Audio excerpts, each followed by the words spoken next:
하나님의 말씀을 읽어갑니다. 말씀 읽기 365. 4월의 여섯 번째 날, 부활주의를 지낸 첫 번째 날이죠. 하나님의 말씀 읽어갑니다. 하나님 아버지, 부활의 능력 함께 부르짖고 말씀을 나누며 도전받았던 그 결단, 오늘 하루부터 더 힘차게 견고하게 할 수 있도록 도와주셔서 주님 부활의 능력이 우리의 삶을 온전히 다스리도록 축복해 주옵소서.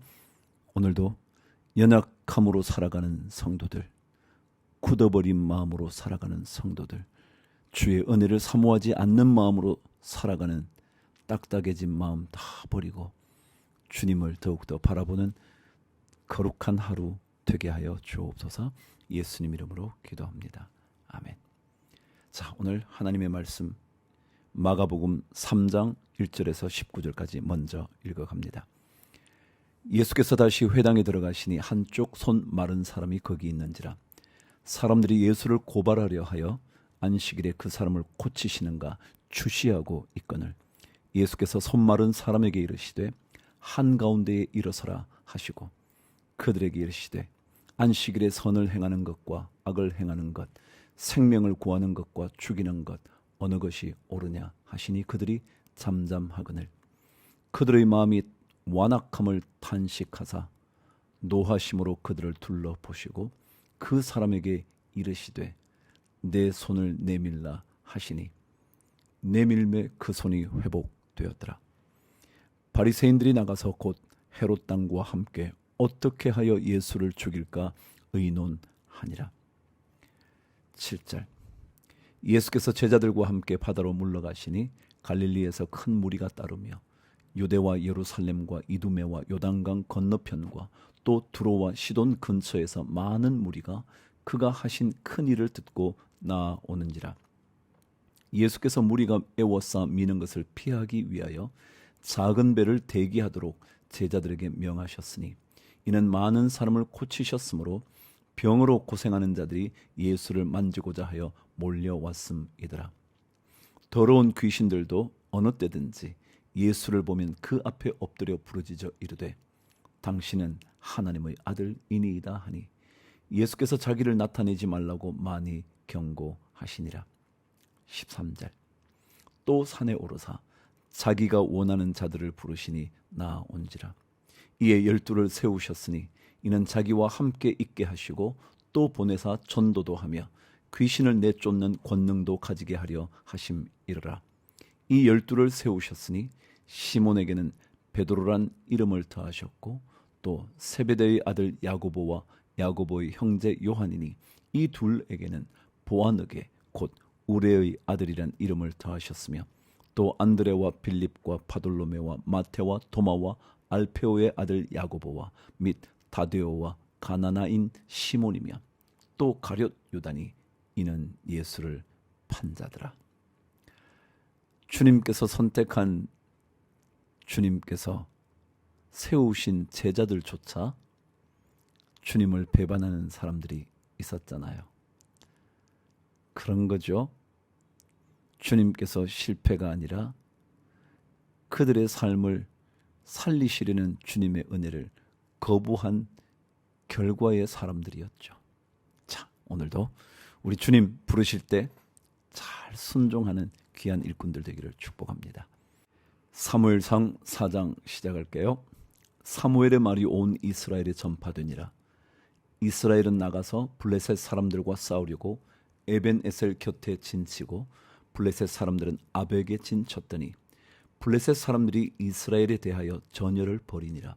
그 둘이 싸우다가 이스라엘이 블레셋 사람들 앞에서 패하여 그들에게 전쟁에서 죽임을 당한 군사가 4,000명 가량이라.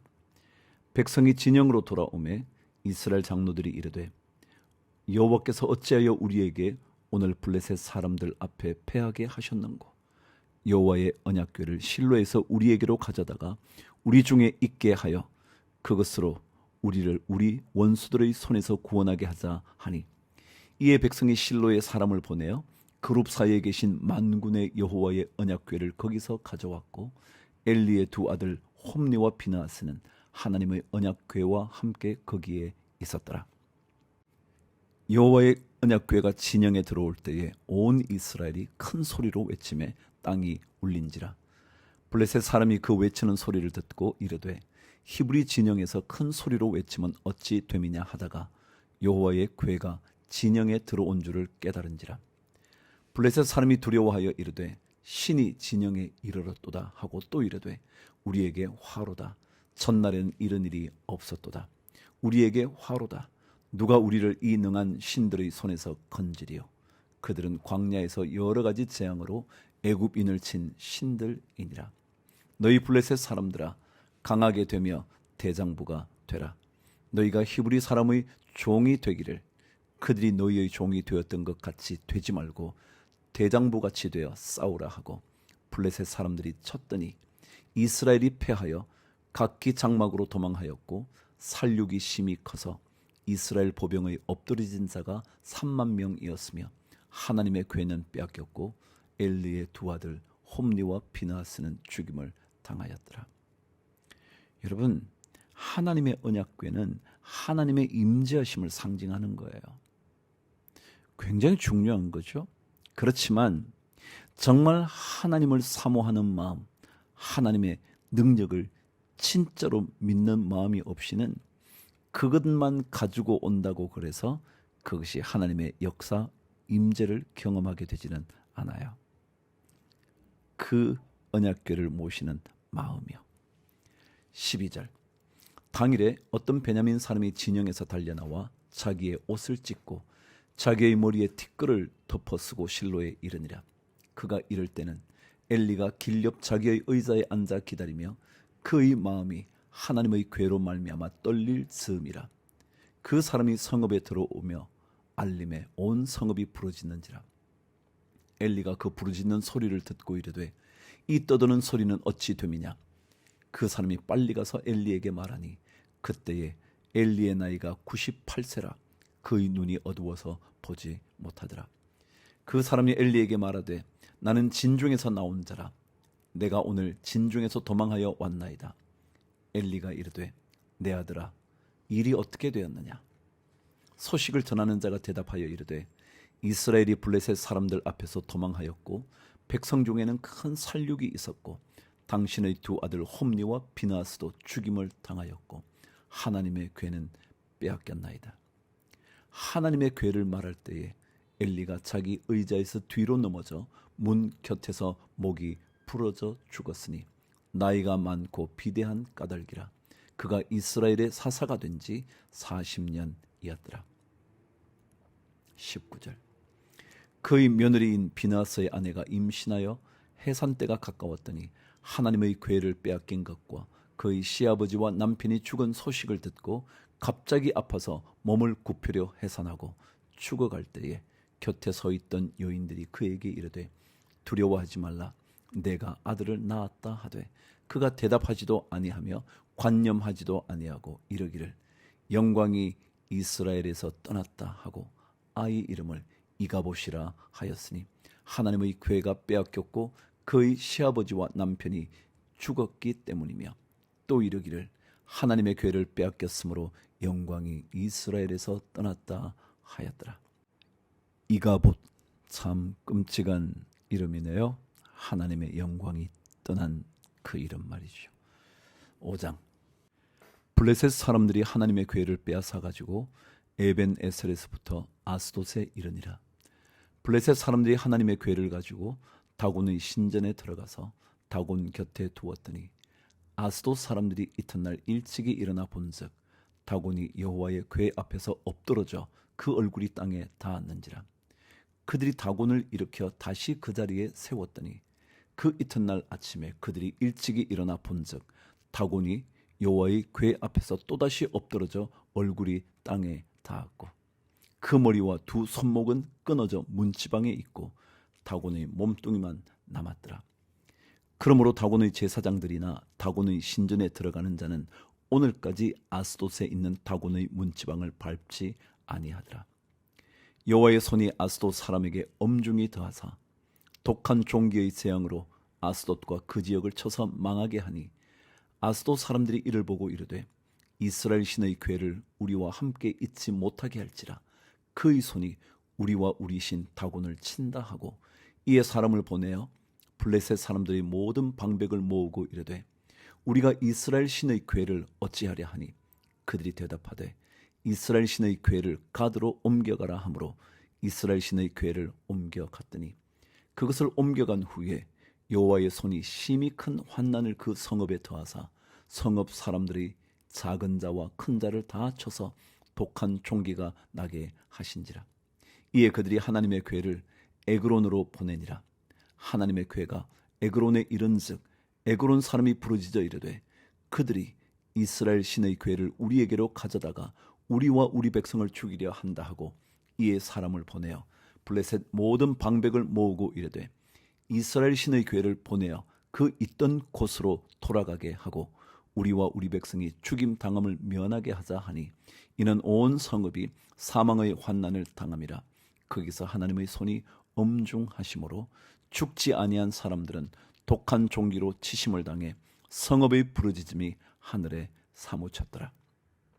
여호와의 괴가 에벤 에셀에서부터 아스돗, 근데 거기서 다곤의 사건이 일어나죠. 그래서 마침내 아스돗 사람들이 가드로 옮겨요. 가드에도 하나님께서 재앙을 내리자 에그론으로 옮겨요. 에그론 사람들이 어떻게 했으면 좋을까 겁이 나서 돌아가게 하자. 있던 곳으로 말이죠. 자, 하나님의 교회는요, 하나님의 사람들이 간직하는 거예요. 그냥 누구든지 만지는 게 아니죠. 6장입니다. 드디어 언약궤가 그래서 되돌아오죠. 여호와의 궤가 블레셋 사람들의 지방에 있은 지 7달이라. 블레셋 사람들이 제사장들과 복술자들을 불러서 이르되 우리가 여호와의 궤를 어떻게 할까? 그것을 어떻게 그 있던 곳으로 보낼 것인지 우리에게 가르치라. 그들이 이르되 이스라엘 신의 궤를 보내려거든 거저 보내지 말고 그에게 속건제를 드려야 할지니라. 그리하면 병도 낫고 그의 손을 너희에게서 옮기지 아니하는 이유도 알리라 하니 그들이 이르되 무엇으로 그에게 드릴 속건제를 삼을까 하니 이르되 블레셋 사람의 방백의 수효대로 금 독종 5과 금쥐 5마리라야 하리니 너희와 너희 통치자에게 내린 재앙이 같음이니라. 그러므로 너희는 너희의 독한 종교의 형상과 땅을 해롭게 하는 쥐의 형상을 만들어 이스라엘 신께 영광을 돌리라. 그가 혹 그의 손을 너희와 너희의 신들과 너희 땅에서 가볍게 하실까 하노라. 애굽인과 바로가 그들의 마음을 완악하게 한 것 같이 어찌하여 너희가 너희의 마음을 완악하게 하겠느냐. 그가 그들 중에서 재앙을 내린 후에 그들이 백성을 가게 함으로 백성이 떠나지 아니하였느냐. 그러므로 새 수레를 하나 만들고 멍에를 메어보지 아니한 젖나는 소 2마리를 끌어다가 소의 수레를 메우고 그 송아지들은 떼어 집으로 돌려보내고 여호와의 궤를 가져다가 수레에 싣고 속건제로 드릴 금으로 만든 물건들은 상자에 담아 궤 곁에 두고 그것을 보내어 가게 하고 보고 있다가 만일 궤가 그 본 지역 길로 올라가서 벳세메스로 가면 이 큰 재앙은 그가 우리에게 내린 것이요 그렇지 아니하면 우리를 친 것이 그의 손이 아니요 우연히 당한 것인 줄 알리라 하니라. 하나님께 우연이 없다니까요. 10절 그 사람들이 그같이 하여 젖나는 소 2를 끌어다가 수레를 메우고 송아지들은 집에 가두고 여호와의 궤와 및 금쥐와 그들의 독종의 형상을 담은 상자를 수레 위에 실으니 암소가 벳세메스 길로 바로 행하여 대로로 가며 갈 때에 울고 좌우로 치우치지 아니하였고 블레셋 방백들은 벳세메스 경계선까지 따라가니라.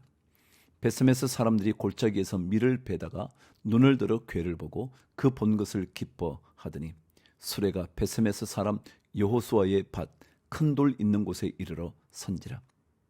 무리가 수레의 나무를 패고 그 암소들을 번제물로 여호와께 드리고 레위인은 여호와의 궤와 그 궤와 함께 있는 금 보물 담긴 상자를 내려다가 큰 돌 위에 두고 그날에 벳세메스 사람들이 여호와께 번제와 다른 제사를 드리니라. 블레셋 5 방백이 이것을 보고 그날에 에그론으로 돌아갔더라. 베세메스로 곧장 가면 하나님이 징벌하신 거라는 것을 알겠다 그랬는데 진짜 그랬잖아요. 그럼요. 하나님이 하신 거잖아요. 17절 블레셋 사람이 여호와께 속건 제물로 드린 금독종은 이러하니 아스돗을 위하여 하나요? 가사를 위하여 하나요? 아스글론을 위하여 하나요? 가드를 위하여 하나요? 에그론을 위하여 하나이며 드린 바 금 쥐들은 견고한 성읍에서부터 시골의 마을에까지 그리고 사람들이 여호와의 궤를 놓은 큰 돌에 이르기까지 5 방백들에게 속한 블레셋 사람들의 모든 성읍의 수대로였더라.